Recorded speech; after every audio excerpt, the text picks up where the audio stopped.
You're. Oh, there we go. Now we connected. What's going on, y'all? I'm back with another stream. Um, off the clock on a Monday, and I'm back on stream again. Fucking W's in the fucking. Hold on, wait. Hold on, wait. Hold on, wait. Hold on, wait. Hold on, wait. All right. Fucking W's in the chat. I'm like, I think I'm like 4 days in a row so far. I don't know if I don't think I streamed yesterday, but took a Sunday off, and I'm back.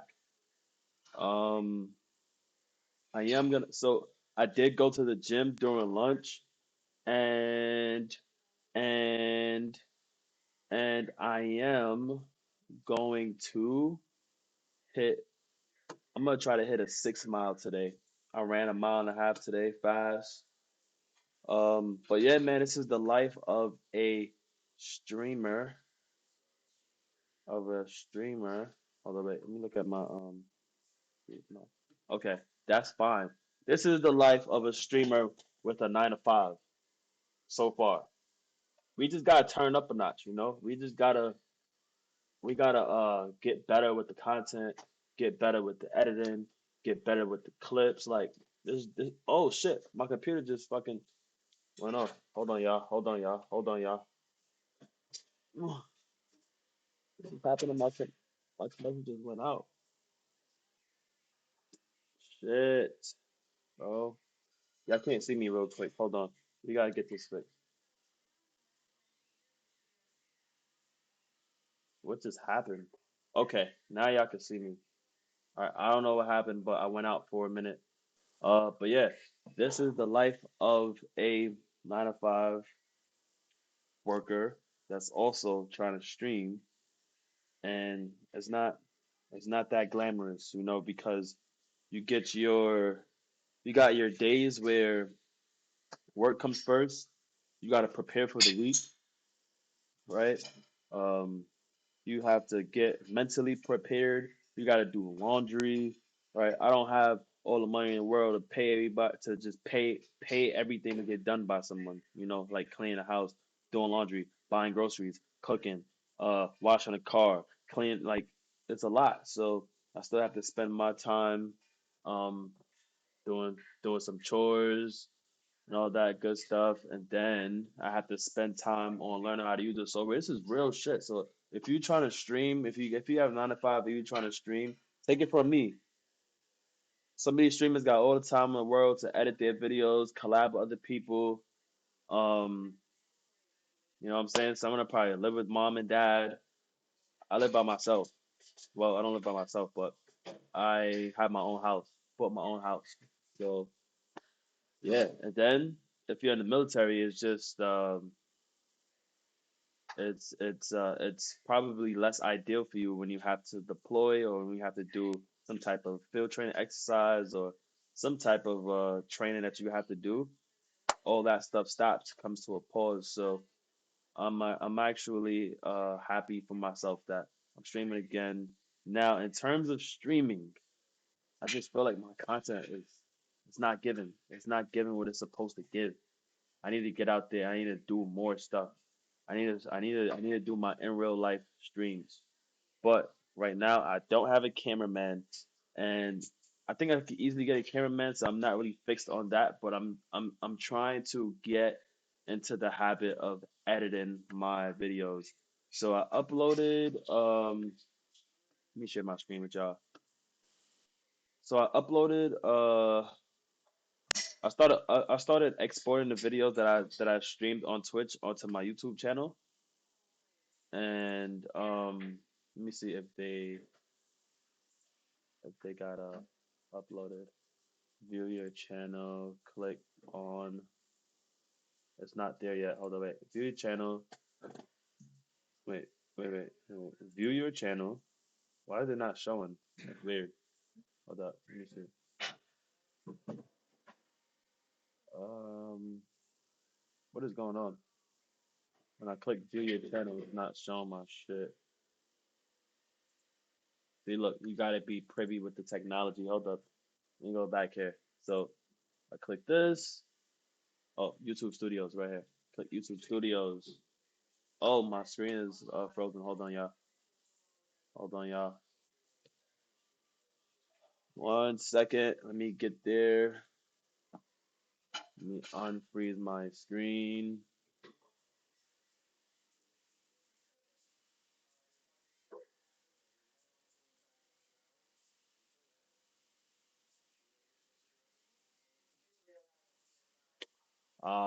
Y'all got me. Hold on. I got the never ending window right now. All right. My bad. So we got the background. As you guys can see, and it's a lot of. I forgot. I didn't even tell you guys about the amount of money that goes into this. I spent. It's still uploading. So between being in Japan and here, I spent a couple of thousands of dollars for equipment with the help of my significant other. Um, yeah, spent a good amount of money on equipment, and it's not like cost me a pretty penny for equipment, um, and I still invest in equipment till this day.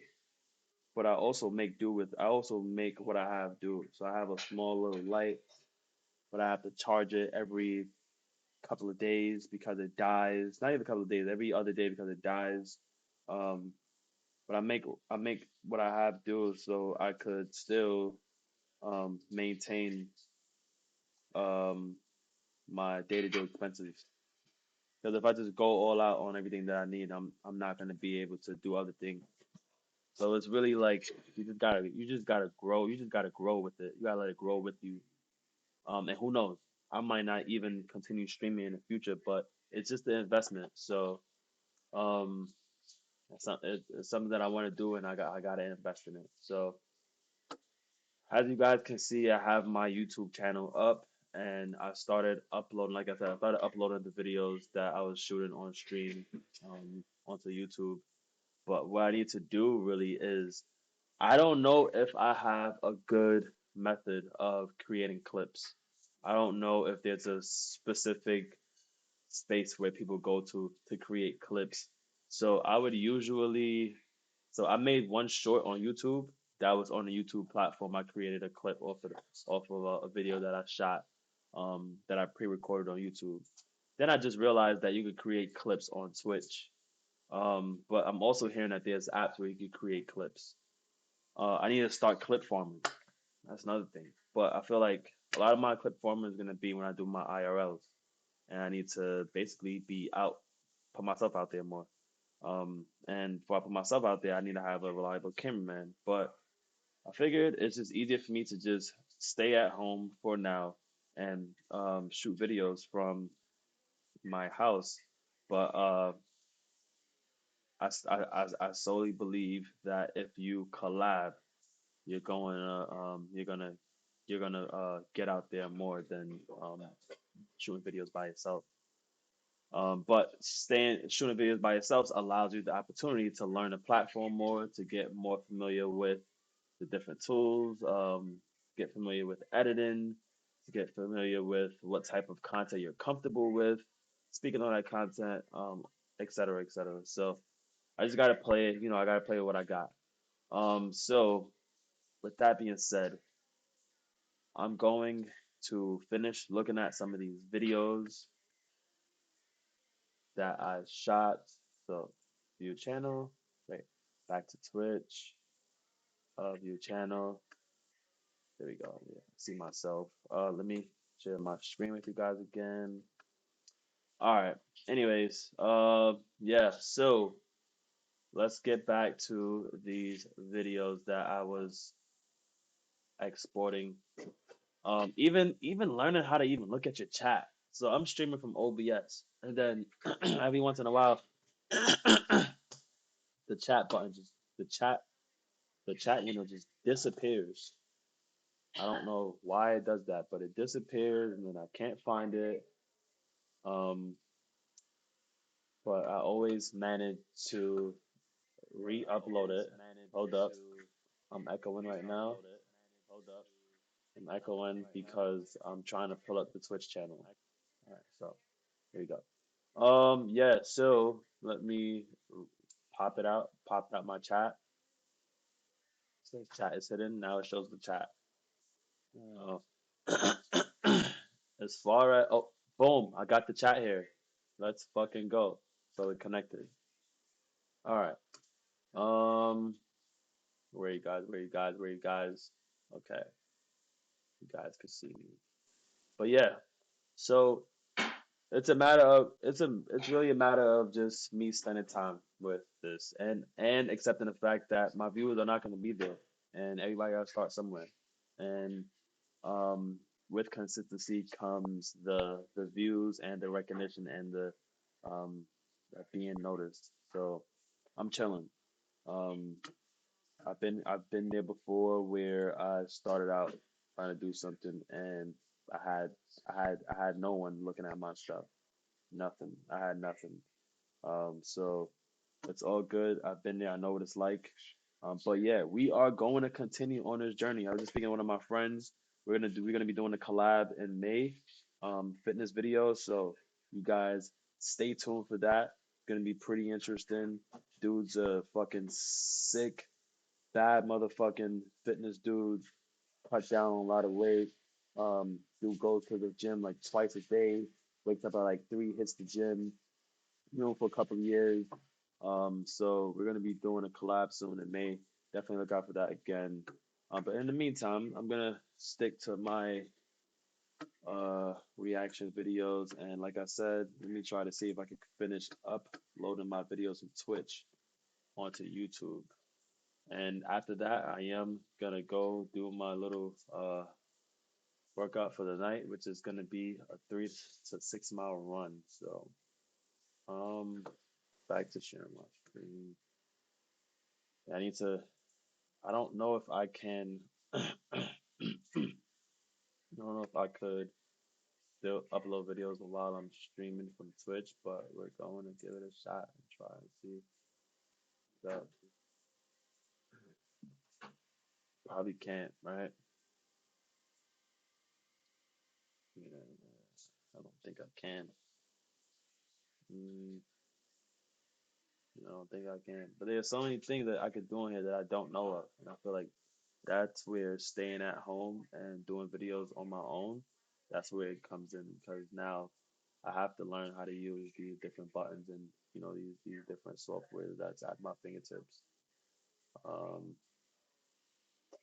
I don't think that I can upload anything yet.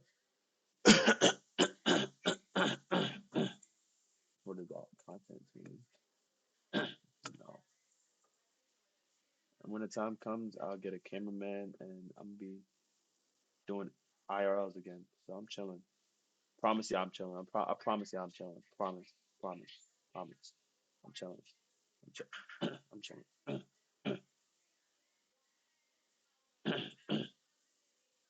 I don't think I could upload those in the meantime. I can't. I don't think I can.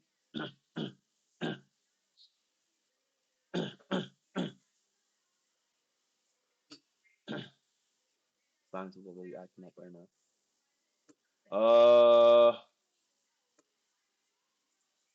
My bad, my bad, my bad. Where are we going? Home. Going home. Yeah, starting to do these reaction videos of like stuff on YouTube is really starting to get boring for me.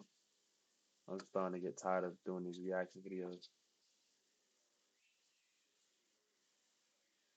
Your life at every level of real estate wholesaling? You don't own the house. You don't have a license. You don't have a team, an office, or a track record. You have a phone, You know what? Let's see what this is about. a list of strangers who didn't ask to hear from you, and 60 days to prove this isn't a mistake. Level 1, the cold caller.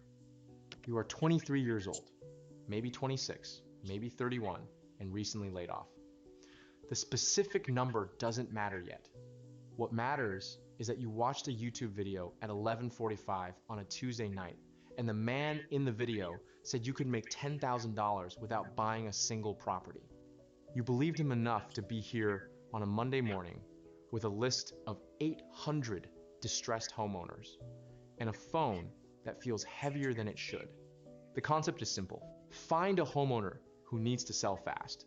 Get the property under contract at a below market price. Assign that I'm not even gonna lie to y'all. I'm gonna be upfront. You know what?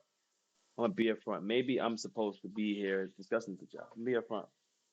So I came across this concept in 2018, 2019, maybe around there, and I thought this was something that I would be able to do, and I'd never succeeded at it ever, never, never, never. I think the most I've ever gotten was a accepted contract that fell through. It's 2026. That is 8 years later. 8 years later. Why is this video popping up 4 days ago? I don't know. I don't know. I don't know if this is something that's attainable for everyone. And I don't know if I'm being cynical about it because I'm one of the guys who tried it and failed. But I am going to be open and watch this video and I'm going to give my commentary on it. And this person just mentioned 60 days. You know what? Let's see. I might go down that path and see if it's real or if it's not. But I think good content would be me exposing you guys to the reality of what these content creators put out on YouTube to see if it's real or if it's just bullshit. So let's finish watching the video.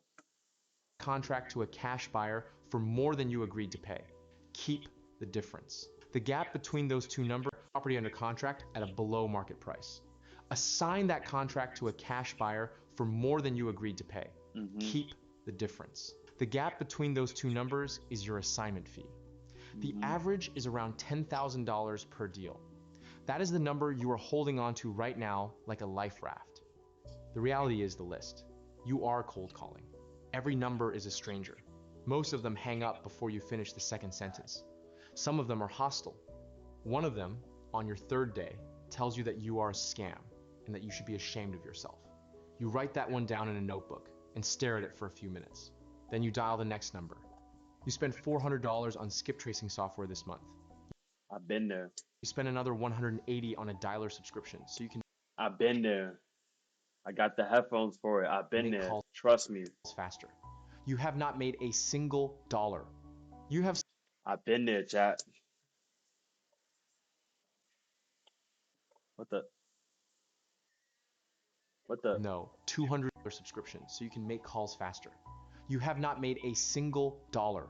Nothing. You have spent Zero. $580 for the right to be told no 240 times in 30 days. Oh You God. find your first motivated seller in week 6, a woman in her 70s. The house is hers outright, no mortgage. The roof has been leaking since last spring, and there is water damage throughout the second floor that will cost real money to repair.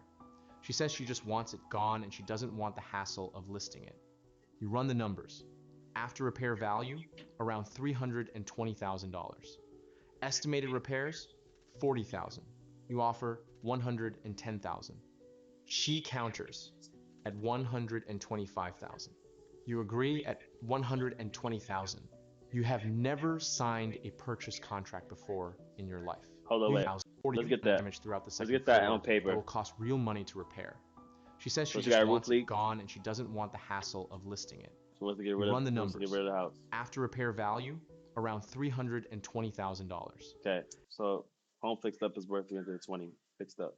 Estimated repairs, $40,000. It's gonna cost 4 grand, 40 grand to fix it. You offer $110,000. So 320 minus 40 grand is 280. For whatever reason, he's offering 110K. Let's do the math. Let's do the math. So we said 280 is his offer is 280 is the um fuck fuck 280 is the after repair value minus the amount to fix it, and he offered her 110K. Right? Boom. So what happened to the 170,000? Where did that go? She counters at 125,000. Okay. She's saying she wants 125. You agree at 120,000. He says I'll offer you 120. You have never signed a purchase contract. Okay. So she accepts the contract at 120. So 320 minus 40,000. That's 280.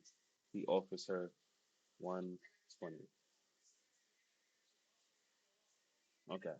So there's a $160,000 spread if I'm saying that right. Before in your life. You use a template you found online. Your hands are not entirely steady when you write your name. The contract gives you a 30-day inspection period. You have 30 days to find a cash buyer willing to pay more than 120. All right. This is where we dig in their ass, right? So my gripe with people who do content is they fake a lot of shit. And I'm very big on calling bullshit. I like facts. I don't like when people bullshit.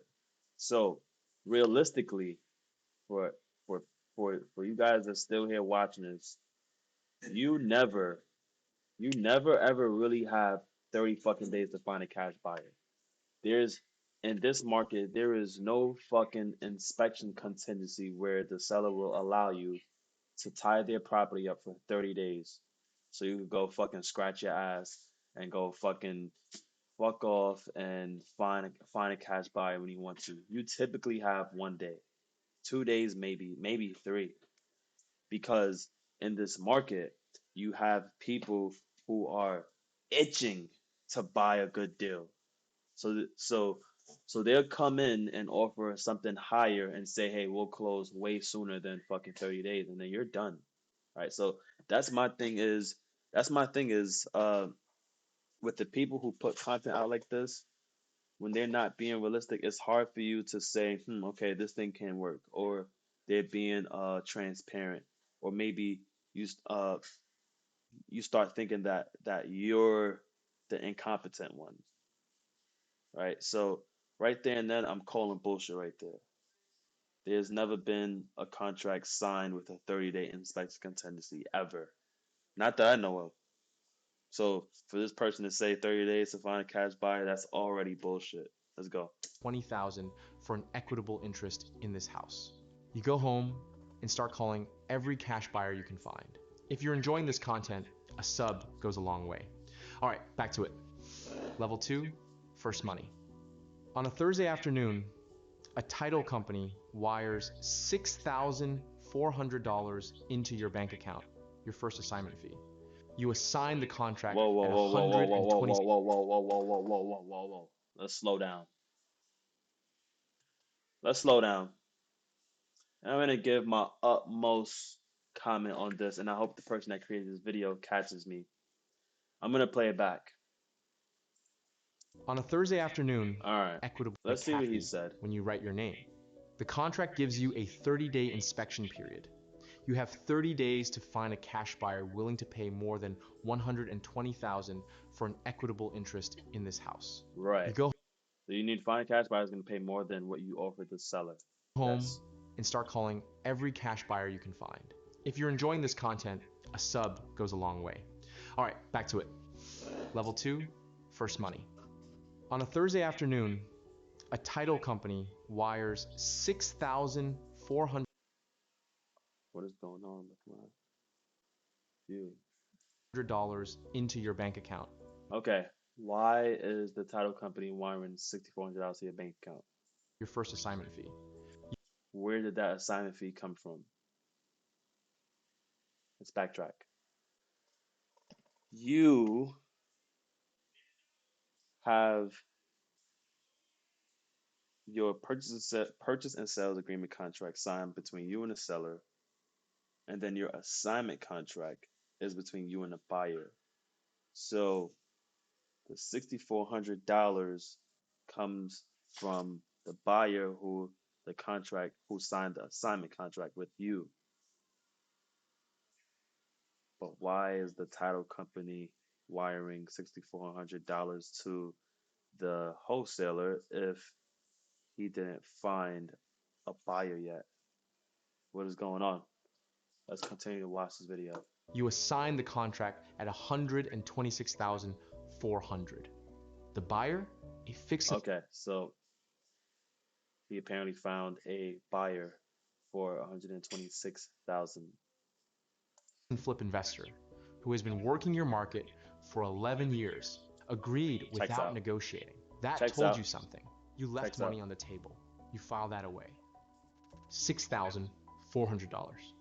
After the skip tracing software, the dialer, the direct mail postcards you sent to 200 addresses at 73 cents each, the gas money driving neighborhoods looking for vacant properties, the 7 weeks of calls that went nowhere.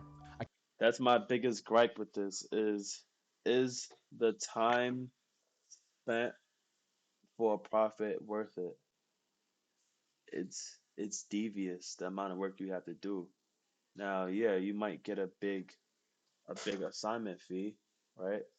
10 grand, but the amount of work and time that you have to put in for that, and sometimes you won't even get results. I've been there, chat. I've been there. Accounting for every dollar spent, you made approximately $4.12 per hour Yeah, he broke it down right there for you. $4.12 an hour. Is it worth it? on this deal. You know this because you did the math at 2 in the morning and then did Mm-hmm. it again. Mm-hmm. You do not dwell on the math. You dwell on the fact that it worked. The mechanism is real. Someone paid you $6,400 and you never owned the property. You never needed a real estate license in your state. You never needed a bank loan. You needed a seller, a contract, and a buyer. You had all three. The second deal takes 11 weeks. The assignment fee is $8,200. The third deal closes 4 weeks after that, $11,500. The fees are climbing because you are getting better at evaluating properties, better at understanding what fix and flip investors in your market will pay, and better at leaving enough margin for them while keeping more for yourself. By month 9, you have closed. I do have to say this. The other thing that people don't take into account is every market is different. If you live in a inner city, good luck to you. Good luck to you because prices are through the roof, and it's hard for you to find a buyer that is pre-approved with a lending institution for the prices of the homes that are selling in that area. So in other words, what I'm saying is you'll have in other words, what I'm saying is you'll have a market where homes are over 500,000, maybe three-quarters of a million, but and you can skip trace these cash buyers too. You'll only have cash buyers who have approval of up to 400 grand, right? So when you're speaking, let's say you're calling listing agents. When you're speaking to the listing agents and they ask you for your proof of funds, you could only show a proof of funds for up to 400,000. So then what do you do? If you don't have proof of funds for a home that's three-quarters of a million, what do you do? And when you have those homes in that market that's selling for that high of a price, it's even more bullshit that you have to go through to get an accepted offer, just period. But this is me speaking about on market deals. This guy is probably speaking about off market deals, and deals like this are mostly ideal for markets that's really, and who knows, maybe I could be speaking out of my ass because I've never had success with it, but it's really the Midwest homes that's an ideal market for this because those homes are $200,000, $300,000, 400,000 fixed up. You go to popular cities, and even Texas is another market where the homes are not that much, but you don't have access to real data on the you don't have real access you don't have access to real data unless you have access to the MLS. Not only that, and I'm calling out all of the flaws in this, but not only that, then you have to deal with the the laws that govern real estate in that state. Anyways, let's keep on going because these are, I mean, these are things that's not being disclosed in the video, so I'm just disclosing it to you guys. 6 deals. Gross income for the year, $52,000. You are still Not bad, spending not too shabby. 1,400 a month on marketing. Your net is somewhere around 34,000. You are not quitting your day job yet, What but you works are thinking is about it. I, I like the idea of that. What works is you have the proof of concept, which is really what gets the wheels turning, right? Um, but then you realize that it's not enough to, like he mentioned, to quit your, to quit your day job. That's me. That's why I'm still working. And it, this concept works for other, other side hustles where people get that proof of concept, but it's not enough to replace their day job. I live in an expensive state. My salary is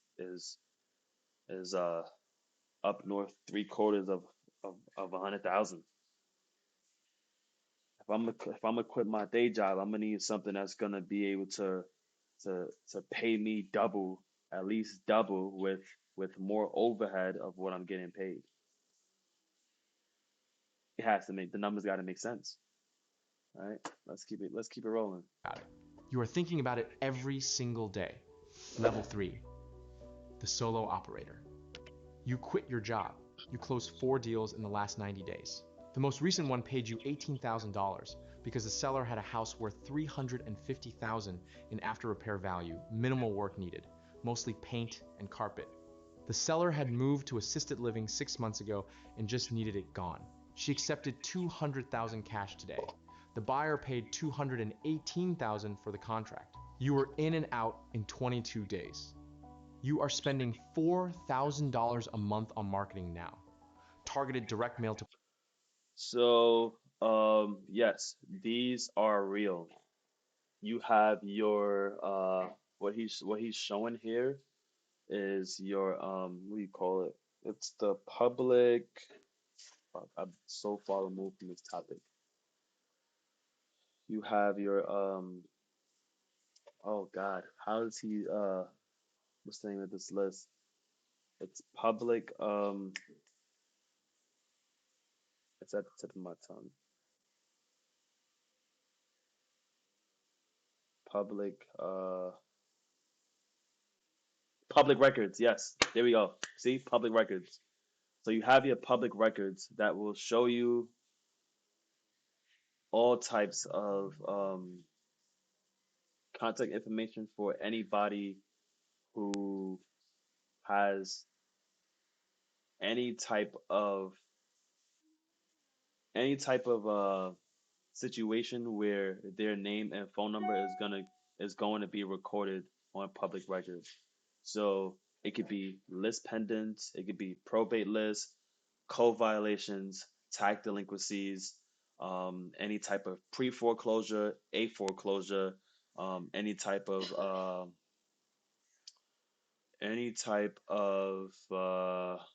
water shutoffs, any type of fire damages, all of those things are public records. Any type of divorce, that's public. Anything that's going to publicly record your name and your information and your address. Now, once that data gets a hold by public records, you could pay to extract that data, and then what you start doing is you start your cold call marketing, right? And these are typically going to be how you get your off market deals. Also, these are deals that um, actual real estate agents go after to list um, the public um, softwares where you could buy homes. So this is typically what they do. They go pull public records, They find people that potentially might want to end up selling their homes. They have them sign the contract to exclusively work with them, and not people that's wholesalers, right? Or any other listing agent, and then they make their profit through commission of getting the home sold. But instead of going to the real estate agent, what you're essentially doing is pulling the information from the public records yourself, and then you're going straight to the source rather than having a middleman, which is going to be the real estate agent. And this is just something that you would pay for. You would skip trace the data, find their name and phone number, call, and find out who wants to sell their home based on the public records. To probate lists, pre-foreclosure lists, and absentee owners who haven't paid property taxes in 2 or more years.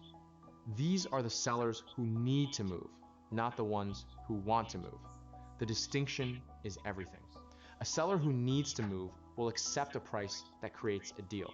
A seller who wants to move is just curious. You are doing everything yourself. You pull the lists, you write the mailers, you take every incoming call, you run every appointment, you negotiate every contract, you build the buyer list, you manage the dispositions, you handle the title coordination. Every dollar that comes in, you Hold negotiate, on. write the mailer. Curious. You are doing a deal. A seller who wants to move is just curious. You are doing everything yourself. You pull the lists, you write the mailers, you take every incoming call. Now, I don't know how. It's funny that I'm speaking on this, but I feel like I still have a good pulse of what it's like in this arena. I don't think people still write to sellers anymore. I don't know how lucrative that is. Um, but I mean, okay, it's still a form of marketing. Let's see. Call. You run every appointment, you negotiate every contract, you build the buyer list, you manage the dispositions, you It's a handle the lot. title coordination. It's Every true. dollar that comes in touches your hands before it arrives. You close 22 deals in 12 months. Average assignment fee, That's about $11,300. it's about two Gross deals a month. income for the year, It's about $248,600. 2 deals a month, but it's a After lot of marketing work. spend, software, title fees, and operating costs, you net around $172,000. You are making more than you ever made at a job. You are working 90 hours a week to do it. See? The See? Now you're ceiling is locked. becoming visible. I just want to say this, right? Now you're locked. You're locked into a job that you can't leave. You burn the ships on the harbor. I remember almost being in a situation like that. I used to groom dogs, and I could have probably replaced, at the time I was working at TSA, I could have probably replaced my job's income with the clientele that I had. And I was very aware that if I had done that, I would have locked myself in that job, and that's not something that I want to do long term. And so I got out of it. But yeah, essentially that's what happens. So you start making this money, you start getting deals, and now you're working way more hours that you would work at a regular job. You got the success, but it came at the cost of you spending time to get those deals. But I bet you now he's probably going to talk about streamlining the process. Let's see where he goes with it. You cannot take more calls than you are already taking. You cannot run more appointments than your schedule physically allows. You cannot be in two places at once when two motivated sellers want to meet on the same afternoon in different parts of the city. The That's business has true. grown to the exact edge of what one person can hold. You know what the next step is. You got You to have hire been avoiding somebody it because or it terrifies you more than AI. cold calling ever did. Mm-hmm. Hiring someone means Yep. depending on Yep. someone. Yep. Depending on That's someone my biggest means thing. trusting a system you have not yet built. I never Level 4, trust someone to the run my own business builder. business, You but hire your you're first forced to do it. acquisition manager. His name is Marcus. He is 28, hungry, talks to sellers the way you did 18 months ago when you still believed every call could convert. You pay him a $50,000 base salary plus 8% of every assignment fee on deals he locks under contract. He costs more than you budgeted for in his first month. He closes a deal in week 3 that pays you $19,000. The That's good. math adjusts itself. You hire a That's really good. dispositions coordinator 6 weeks later. Her job is to manage the buyer list, run the marketing on every property you put under contract, coordinate with the title company, and move each deal to closing without your involvement. You pay her $45,000 a year plus a deal bonus. For the first time in this business, a deal closes and you hear about it by email. Your marketing spend is now $9,000 a month. Direct mail, cold calling through a 3-person virtual assistant team based in the Philippines at $12 an hour, and a pay-per-click campaign generating motivated seller leads online. The machine is producing 40 to 50 inbound seller leads per month. Marcus is converting around 14% of appointments to contracts. Your I dispositions don't know why my coordinator monitors is keep moving going out. contracts in an average of 16 days. You close 41 deals in the year. Gross revenue, $463,000. After payroll, marketing, software, office space, and all operating costs, you take home $190,000, less than last year in personal take home. You have traded income for good. infrastructure. The infrastructure will compound. That is the bet you are making. You stop pretty good. answering your own phone on Saturdays. The first Saturday this happens, you sit in your kitchen at 11 in the morning with a cup of coffee and feel the specific disorientation of a person who has been running at full speed for 2 years and has suddenly decelerated. You do not know what to do with your hands. You open your laptop and review the pipeline report Marcus sent on Friday. 23 active leads, 4 contracts in due diligence, 2 deals closing this week. That is really The good. machine is running without you. You close the laptop. It takes 3 attempts before you actually leave it closed. If you've made it this far, you're exactly who this channel is for. You know what? I'm gonna A thumbs up the subscribe video. helps me keep making these. No pressure, but I'd appreciate it. You know what? Level 5. W. You are running 3 markets now. Your home market plus 2 others you entered virtually without ever physically visiting. The outbound calling team handles all 3. You have acquisition managers in each market, 2 of them remote, 1 local.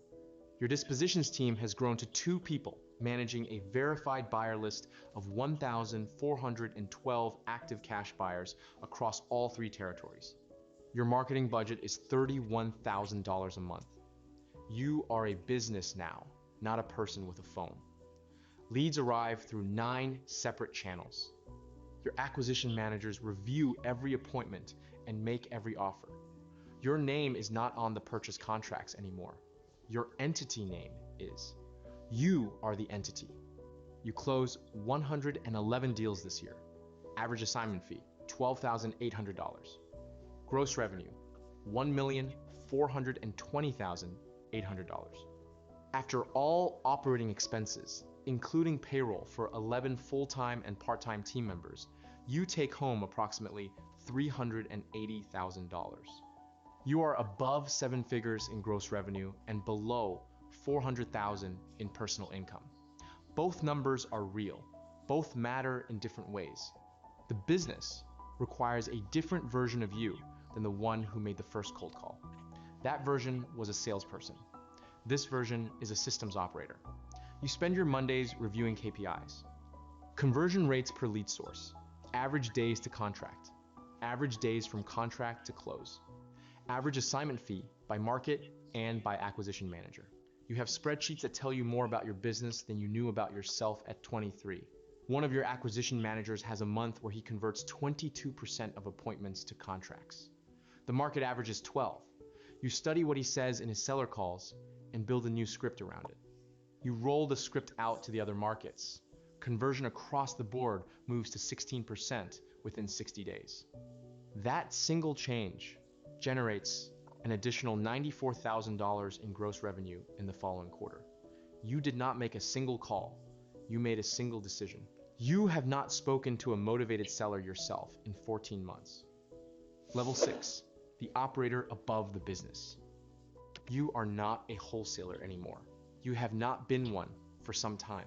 You own a real estate acquisitions and dispositions company with 11 employees across 3 markets, a marketing operation running at $372,000 in annual spend, and a buyer network strong enough that your dispositions team moves contracts in an average of 11 days.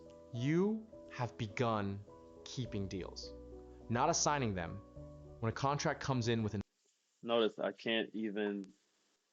can't even comment anymore because I've never been this far in. Um, and so I'm watching this video and it has inspired me to try again. And so that is what I'm going to do. The time now is 8:47 and I do, like I mentioned to you guys earlier, have to get off this because I got to do my laundry for work tomorrow. So, I'm going to make a commitment to start a series of me submitting offers again and seeing where it takes me. This guy mentioned 60 days before. One of these guys I used to follow, his name is Jerry Norton. He said it was a 5 deals a day type of thing, and 100 deals was going to get you that one. I don't know if that same method works today, but I'm going to put together a series of doing a submission of deals for 60 days straight to see where it gets me. And I think that is going to be a good way for me to have some consistent, um, strategic, kind of structured content to put out to you guys. And let's see where it takes us. So, with that being said, I'm going to get off this live stream and I will see you guys in the next video. Um, for those of you new watching, subscribe to my YouTube channel. I'm going to drop the link to my YouTube channel below somewhere because that is where I'm going to be uploading these videos, these part series videos of me submitting these offers. So I'm going to drop the link to that YouTube channel and I'm going to see you guys perhaps on my YouTube channel. Um, I don't think I'm going to live stream it on Twitch for a numerous amount of reasons. But if I pre-record the videos and I upload it so you guys could um, get that insight of what it's like to have conversations with these either sellers or the agents and the whole process of get pulling a list from public records, skip tracing it, and then calling the sellers directly. Um, that's all going to be on my YouTube channel. I can't lie, I do see people on YouTube that show their experience of their journey in this and they actually do have success. So maybe I just need to post videos about it and stay committed to posting the videos of documenting my journey in this. And I don't know, maybe I might have a different type of result. We'll see 60 days from now. I'll see you guys later. Peace out.